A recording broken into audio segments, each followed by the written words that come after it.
Thanks to everyone who have subscribed. If you have not, please do. And thanks for coming out here. I really appreciate you.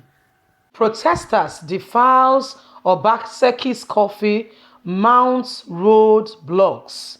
Hello everyone, a very warm big thank you to you. Thank you so much for your support. We truly really appreciate you. God bless you. Thank you for being there. Please don't forget to give us a thumbs up and to subscribe if this is your first time. What is going on here? Remember yesterday we alerted you, the whole world, of what happened and how it all began. And first thing in the morning, they alleged that NSAS protesters opened the prison for some inmates who escaped, but that's not true. We later started hearing now, because a lot is being revealed with regards to this matter, that some persons, however, have said some wording, prison wordings are involved, and it was an orchestrated plot.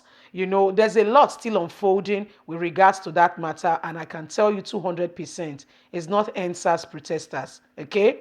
Whoever those persons or people are, they are not part of those who are seeking through reform in our society. As a matter of fact, anywhere NSAS protesters have been, you could see the transformation. They clean up after themselves. They see somebody, a girl whose leg was cut, and they are putting money together to genuinely, give her that lease of life. Even with her leg cut, she came out that Nigeria must be better. What could be more?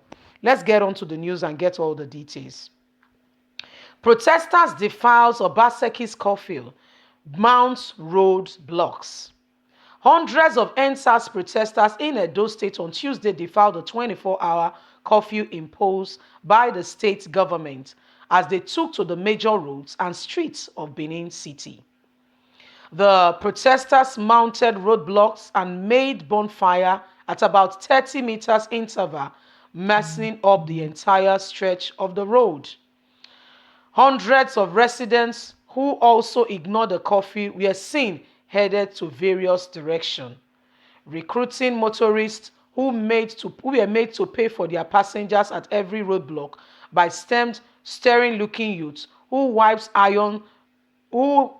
walking with iron fists, eyes, rods, woods. These are not NSAS protesters, okay? These are not NSAS protesters. We are peaceful people. All we want is reform.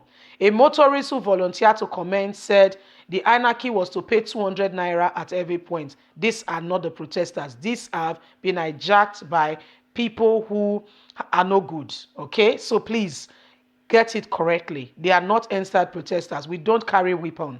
We use our voices and we use our presence. And anybody who does not want good for Nigeria, we remove them. You remember that ambassador that dared to speak? Petition is going on. Please sign the petition. The more the number, he must be removed as an ambassador. Although he has apologized. I'm going to be giving you that video in a minute. Both where he spoke what we call upata and where he apologized. We're going to be giving you all the news in a minute, okay? So please get ready. You're going to be getting the whole dose. Let's continue. I've been trying to find my way to Agbo. I have been paying 200 naira at every roadblock mounted by these boys. And as soon as you can see, there are still many more roadblocks to pass, he said. Some youths were seen along the Benin Agbo road with a coffin saying they were burying the present federal government with its bad policies so that Nigeria can move forward. Motorists also said the risk of getting passengers right now is very unlikely because people are staying away. So they saw the youths carrying coffin on the road saying that they were burying the present administration, and different opinions and different words are going on. But Nigerians, I must tell you the truth that those are not NSAS protesters. Or they are using the opportunity of what is going on to do their own bid. Okay, so there are some persons who have, I can tell you confidently, have hijacked the process. Not everybody is genuinely sincere, with this protest. There are some people who are just using the opportunity to do their own thing. And that's why we are saying to President Muhammadu Buhari, you need to address Nigerians and you need to address us now.